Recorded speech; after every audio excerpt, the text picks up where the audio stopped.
अवधूत चिंतन श्री गुरुदेव दत्त श्री स्वामी समर्थ. तुम्हा सगळ्यांचं आपल्या ध्यास स्वामीचा ह्या आपल्या चॅनलवर मनापासून खूप खूप स्वागत आहे.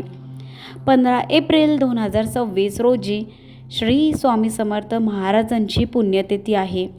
तसं तर हा दिवस आपल्यासाठी नकोसा आहे. श्री स्वामी समर्थांची चैत्रवद्य त्रयोदशी शके 1800 मंगळवार 30 एप्रिल 1878 अक्कलकोट इथे वटवृक्षस्थानी आपली इहलोकाची यात्रा संपवून निजधामगमन केले. स्वामी समाधी दुपारी 4 वाजेच्या सुमारास घेतली. अक्कलकोटमधील ज्या वटवृक्षाखाली स्वामी तासनतास बसायचे तिथेच त्यांनी आपला देह ठेवण्याचे संकेत दिले होते.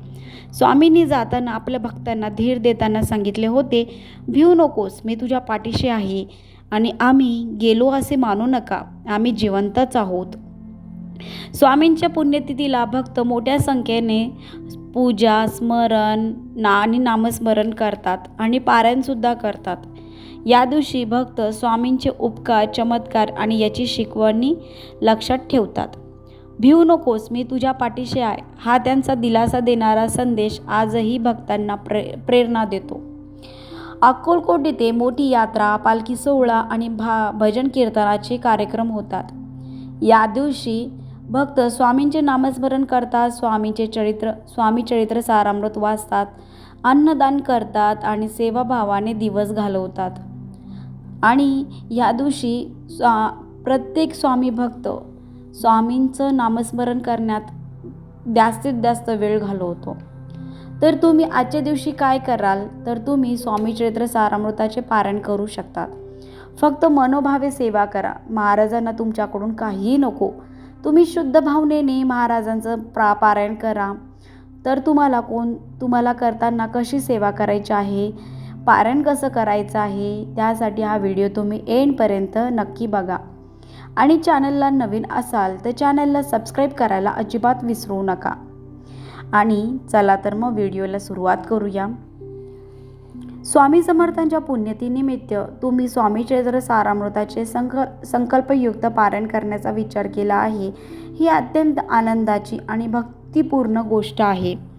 स्वामींची पुण्यतिथी बुधवारी आहे, त्यामुळे त्याआधी तुमचे पारायण पूर्ण होईल अशा पद्धतीने तुम्ही नियोजन करू शकता. तर पारायणाचे नियोजन कसे करू शकतात, तर तुम्ही तुमच्या सोयीनुसार आजपासून 21 अध्याय रोज असे पारायण करू शकता. जे तुमचे 11 अध्याय तरी होतील, 11 पारायण होतील असे करा. तुम्हाला एका बैठकीमध्ये पारायण करायची शक्य नसेल आणि ते कोणाकडूनही होत नाही, कारण की खूप जणांकडं बाळ असतं, काही कामं असतात आणि आपल्याला उठावंच लागतं. अचानक आपल्याकडे पाहुणे येतात, मग आपल्याला पारायण करणं होत नाही. अशा वेळेस महाराजांची माफी मागून तुम्ही पारायणाला सुरुवात करू शकतात. आणि एका बैठकीतच पारायण एक मांडी पारायण केलं तरच स्वामी पावतात असं नाही आहे. तुम्ही मनोभावे जितके तुमच्या अध्याय आणि साधं तुम्ही नामस्मरण जरी केलं ना तरी स्वामी तुमच्या इच्छा पूर्ण करतात. त्याच्यामुळे तुम्ही जितकी तुम्हाला मनोभावे शुद्ध भावनेने सेवा करता येईल तेवढी करा. जर तुमच्याकडे शक्य होत नसेल तर तुम्ही 7 दिवसाचे पारायणसुद्धा करू शकतात किंवा तुम्ही 3 दिवसाचे पारायणसुद्धा करू शकतात. अशा पद्धतीने शुद्ध भावनेने तुम्ही पारायण करू शकतात. पारायण करायचं असेल तर फक्त माणसाचं अंतःकरण हे शुद्ध असलं पाहिजे. तुम्ही नामस्मरण करताय तर ते सुद्धा तुम्ही अंतःकरणातून शुद्ध भावनेने पारायण करा. बघा, स्वामी तुमच्या नक्की इच्छा पूर्ण करतील. आणि काही जणांना संकल्पयुक्त नसन करायचं पारायण, तर तुम्ही तुमच्या मनाने जितके तुमच्याकडनं शक्य आहे तेवढे तुम्ही अध्याय वाचू शकता, तेवढं तुम्ही मनोभावे सेवा करा. पारायण करण्याचा विधी काय आहे, तर पहाटे स्नान करून स्वच्छ कपडे परिधान करावेत. पूजेच्या जागी चौरंग किंवा पाटावर लाल वस्त्र अंथरून स्वामींचा फोटो ठेवावा. तर संकल्प कसा करायचा, हातात अक्षता आणि पाणी घेऊन मी तुमचे जे पण नाव आहे, तुमच्या ज्या पण इच्छा आहे, ज्यासाठी तुम्ही संकल्पयुक्त पारायण करत आहात ती इच्छा तुम्हाला बोलायची आहे.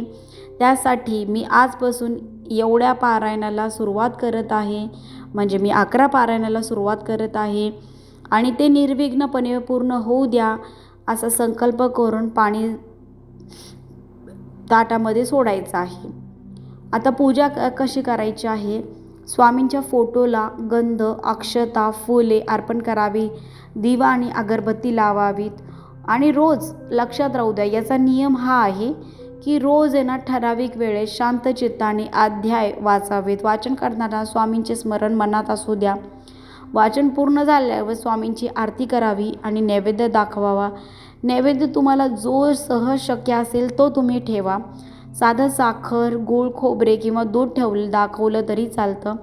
सर्वात महत्त्वाचे, पारायण करताना काय नियम पाळायचे आहे तर शक्यतो रोज एकाच वेळी तुम्ही पारायण करा. समजा तुम्ही सकाळी 6 ते 8 वाचनाला सुरुवात केली असेल तर दुसऱ्या दिवशीसुद्धा त्याच वेळेत अध्याय वाचायला, पारायण करायला वाचनाला बसावेत. आणि पारायणाच्या काळात सात्विक आहार घ्यावा व पारायणाच्या दिवसात ब्रह्मचर्याचे पालनसुद्धा करावे. कोणाशी वाद घालू नये, खोटे बोलू नये. मनात स्वामींचा श्री स्वामी समर्थ हा मंत्र जप करत राहावा, चालू ठेवावा. जप कसा करायचा तर मी नेहमी सांगते, जप हा शांत मनाने कधी पण आपण नामस्मरण करावे. जसं श्री स्वामी समर्थ, असे शांतपणे, ना की फास्टमध्ये श्री स्वामी समर्थ, श्री स्वामी समर्थ. आपल्याला मंत्र उरकायचा नाही आहे. उरकण्याच्या याच्यामध्ये तुम्ही हे पडूच नका. तुम्ही शांतपणे पारायण केल्याच्या नंतर शांतपणे स्वामींचं नामस्मरण करा. आणि शांत मनाने एकदम नामस्मरण केल्याने तेवढंच तुम्हाला मनालासुद्धा शांतता वाटते, मन प्रसन्न राहतं. स्वामींचे पारायण करताना नेहमी लक्षात ठेवा, मनोभावे शुद्ध भावनेने पारायण करा. तुम्ही 108 पारायण किंवा 1 मांडे पारायण केले तरच आपल्या इच्छा पूर्ण होत असतात असं नाही. ज्यांना संकल्प करायचा नसेल तर त्यांनी पण 21 अध्यायाचे वाचन केले तरीच उत्तमच आहे. स्वामींची जितकी सेवा केली ना तितकी कमीच आहे. स्वामी आपल्याला इतकं भरभरून देतात ना, फक्त स्वामी आपली परीक्षा बघत असतात. पण आपली सेवा आपण ही सतत चालू ठेवायची असते.